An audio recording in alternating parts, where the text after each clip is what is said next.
Jangan lupa untuk subscribe YouTube channel Metro TV News dan nyalakan notifikasinya.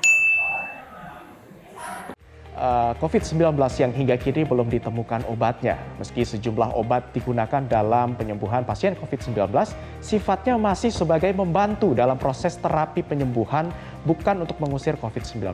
Tak hanya obat kimia, sejumlah obat herbal diklaim sebagai obat COVID-19 sempat viral di media sosial. Tren peningkatan angka kasus positif COVID-19 di pertengahan tahun 2021 ini memaksa warga menempuh beragam cara terhindar dari tertularnya virus mematikan tersebut. Tak hanya mematuhi protokol kesehatan, mereka juga berupaya menjaga kesehatan dan imun tubuh. Di Malang, Jawa Timur, warga ramai mengkonsumsi air degan hijau atau air kelapa muda hijau. Lonjakan permintaan air kelapa hijau memberikan rejeki dadakan pedagang selama pandemi COVID-19. Dalam sehari, mereka wajib menyediakan 100 hingga 200 butir kelapa hijau. Kelapa hijau dijual per butir antara Rp10.000 hingga Rp25.000, tergantung ukurannya. Pedagang pun berburu kelapa hijau hingga ke Lumajang dan juga Blitar. Masih dari Jawa Timur, pemirsa, di Kediri, seorang pemilik Taman Toga membuat obat herbal yang dianggap mampu melawan virus corona. Menurutnya, resep obat diperoleh dari seseorang peneliti dari Universitas Airlangga, Surabaya. Jamu herbal yang dianggap sebagai penangkal corona ini berbahan dasar jahe merah kunyit, temulawak, daun sereh, kayu manis, dan juga akar ginseng. Semua bahan di blender serta diperas untuk diambil sarinya. Sementara daun sereh dan kayu manis direbus sendiri-sendiri hingga mendidih. Menurut penjualnya, Yuwono, permintaan obat meningkat 3 kali lipat seiring dengan bertambahnya kasus COVID-19 di Kota Kediri. Yuwono mematok harga Rp70.000 untuk 1 kg jamu penangkal corona.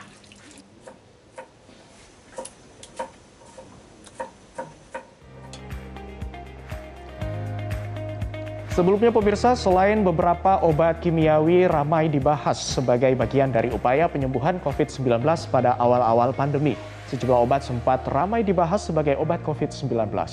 Beberapa kali viral di media sosial, sejumlah bahan berupa makanan dan minuman yang dianggap berkhasiat menangkal COVID-19 seperti jahe merah, minyak eukaliptus, asap batok kelapa hingga susu. Meski semuanya hingga kini belum teruji secara klinis. Bahan-bahan alami ini memang memiliki manfaat karena sejumlah kandungan di dalamnya yang beberapanya bisa membantu untuk menjaga kesehatan manusia. Namun untuk melawan virus corona semuanya perlu dibuktikan lebih lanjut.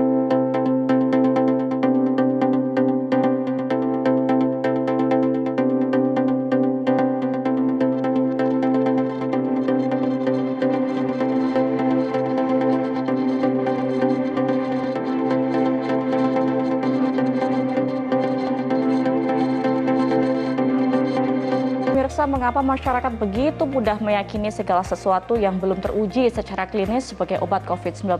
Apa sesungguhnya kandungan dan manfaat yang ada dalam bahan-bahan alami yang sempat ramai dibahas sebagai obat COVID-19? Ya, melalui Zoom kita sudah tersambung dengan Profesor Dr. Zulis Ikawati, Guru Besar Fakultas Farmasi Universitas Gadjah Mada, Yogyakarta. Selamat pagi, Prof. Mungkin bisa dijelaskan kepada kami dan juga pemirsa ini, kenapa masyarakat ini percaya ada pengobatan dengan menggunakan tadi bahan-bahan, ada kelapa hijau, ada jahe merah untuk mengobati COVID-19, padahal saat ini belum ada ditemukan obat COVID-19? Ya, selamat pagi. Ya, saya kira untuk di Indonesia, karena kita kan memang sudah memiliki obat tradisional secara turun-temurun ya, secara empirik dipakai. Jadi mungkin masyarakat dengan kondisi sekarang di mana obat-obatan juga mungkin mulai banyak sulit dicari begitu, maka orang banyak kembali kepada alam tadi, dan saya kira itu bukan hal yang salah, sementara itu ada dasar-dasar secara empirik atau secara pengalaman. Jadi kalau obat COVID sendiri atau obat antivirus untuk COVID memang masih belum confirm ya, masih belum mana nih yang paling efektif begitu ya. Bahkan obat sintetiknya pun juga kita masih bertanya, artinya keampuhannya bisa bervariasi gitu.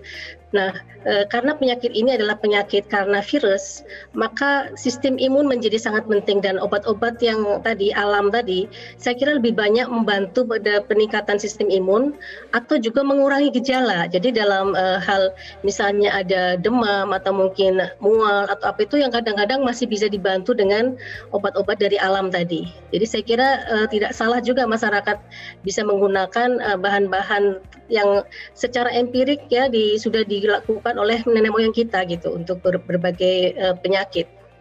Baik. Gitu, Mas. Prof, ini yang juga harus menjadi perhatian masyarakat. Koreksi jika saya salah. Jadi kan memang obat COVID-19 ini belum ada, sehingga pendekatannya tenaga medis ini untuk mengobati masyarakat yang terpapar COVID adalah dengan mengobati gejala-gejalanya. Tapi Prof, banyak di masyarakat yang kemudian ada yang positif, namun kemudian alumni atau orang yang sudah sembuh begitu menyebarkan informasi bahwa obat saya ini silahkan pakai. Nah, seperti itu boleh nggak sih, Prof? Direkomendasikan gitu apa yang sudah dipakai ke orang lain. Itu bisa nggak, Prof? Iya, itu pengalaman saya sendiri juga, Mas dan Mbak juga, karena kebetulan saya juga sedang COVID sekarang, dan pasti banyak nih, oh pakai ini, begitu ya. Tapi tentu saja itu harus kita sesuaikan dengan kondisi masing-masing, karena kan gejala kemudian ya kondisinya berbeda-beda begitu. Jadi saya kira tetap harus disesuaikan dengan kondisinya. Tetapi untuk antivirus misalnya, memang kalau antivirus kan memang itu aja pilihannya. Bisa oseltamivir atau favipiravir ya, walaupun itu juga memang harus diperoleh dengan resep dokter ya. Tetapi kalau kayak vitamin atau itu biasanya pakemnya sama lah, vitamin C, vitamin D, vitamin E, kemudian mungkin nanti ada yang nambah dengan antioksidan. Nah, kalau antioksidan ini kebetulan saya juga ada yang menyarankan pakai antioksidan nih, bagus katanya. Nah, mungkin antioksidan ini bisa tadi baik dari sintetik mungkin kalau ada, atau bisa berasal dari alam, karena bahan-bahan alam ini ternyata banyak juga yang mengandung antioksidan. Nah, itu yang mungkin bisa dimanfaatkan oleh masyarakat untuk meningkatkan sistem imun ini begitu. Jadi bisa disimpulkan zat-zat yang tadi dibutuhkan ya masing-masing. Ya. Bisa disimpulkan itu adalah zat-zat yang dibutuhkan oleh masyarakat yang terpapar COVID-19, namun lagi-lagi dosis untuk penggunaannya antivirus, lalu juga vitamin dan segala macam zat-zat lainnya ini harus dikonsultasikan dengan dokter yang memeriksakan gejala tersebut ya, Prof. Ya, lebih baik begitu. Untuk vitamin, saya kira kita bisa mengacu kepada banyak informasi ya. Saya kira itu hampir sama sih. Kalau vitamin misalnya, vitamin C kita sarankan 1000 mg untuk yang ringan ya, ringan sedang ya, yang ada di isoman ini ya. Jadi 500 mg kali 2 sehari. Kemudian vitamin D bisa menggunakan 1000 sampai 5000 IU misalnya seperti itu. Ya, saya kira itu bisa dipakai. Baik, Prof. Zulis, berbicara mengenai bahan-bahan alami ini, tadi ada kelapa hijau, kemudian ada jahe merah, dan juga kunyit, dan beberapa mungkin jamu yang juga digunakan oleh masyarakat Indonesia. Ini memang memiliki manfaat untuk tubuh, tadi seperti yang Prof katakan, untuk meningkatkan sistem imun juga gitu. Nah, sebenarnya syarat untuk disebutkan sebagai suatu zat ini disebut sebagai obat, itu apa, Prof? Dan bagaimana kajian untuk penelitiannya? Ya, kalau untuk obat-obat herbal yang ada di Indonesia memang sejauh ini secara uji kliniknya banyak yang belum dilakukan ya, tapi lebih banyak kepada testimoni atau mungkin uji preklinik. Preklinik itu adalah uji menggunakan hewan. Beberapa sediaan sudah ada yang dilakukan uji secara prekliniknya, jadi itu juga bisa menjadi salah satu bukti ilmiahnya untuk digunakannya sesuatu produk herbal seperti itu. Tapi sebagian besar sih kebanyakan dari pengalaman atau secara empirik oleh masyarakat, turun-temurun biasanya begitu. Baik, Prof. Zulis, mungkin ada pesan yang ingin disampaikan kepada masyarakat, karena beberapa waktu lalu ini sempat viral, ada yang menyerbu salah satu merek susu yang dipercaya untuk mengobati COVID-19, kemudian juga tadi ada kelapa hijau. Ini apa yang ingin Prof sampaikan kepada masyarakat dalam penanganan COVID-19, khususnya mereka yang lagi isolasi mandiri? Ya, yang saya kira mungkin gini ya. Jadi walaupun memang kita bisa menggunakan berbagai bahan-bahan dari alam seperti termasuk makanan juga, tapi mungkin juga perlu ada sedikit perlu dipikir begitu ya. Jangan sampai kehilangan akal juga. Seperti misalnya terus terang misalnya kayak susu ya. Itu kan sebetulnya memang bagus. Susu itu memang kita butuhkan untuk dalam sistem imun ini sangat bagus untuk meningkatkan antibodi. Tetapi sebetulnya semua produk susu juga seperti itu ya. Jadi mungkin tidak perlu sampai fanatik terhadap satu produk tertentu, atau kemudian atau sesuatu yang mungkin agak kurang masuk akal, misalnya asap apa tadi batok kelapa gitu misalnya gitu ya. ada apanya gitu ya. Jadi sesuatu yang mungkin yang kurang masuk akal barangkali itu mungkin saya kira bisa dihindarkan, tapi yang lain-lain saya kira bisa selama itu memang ada pengalaman dan ada yang manfaatnya begitu. Baik, intinya harus logis menerima informasi yang masuk ke kita.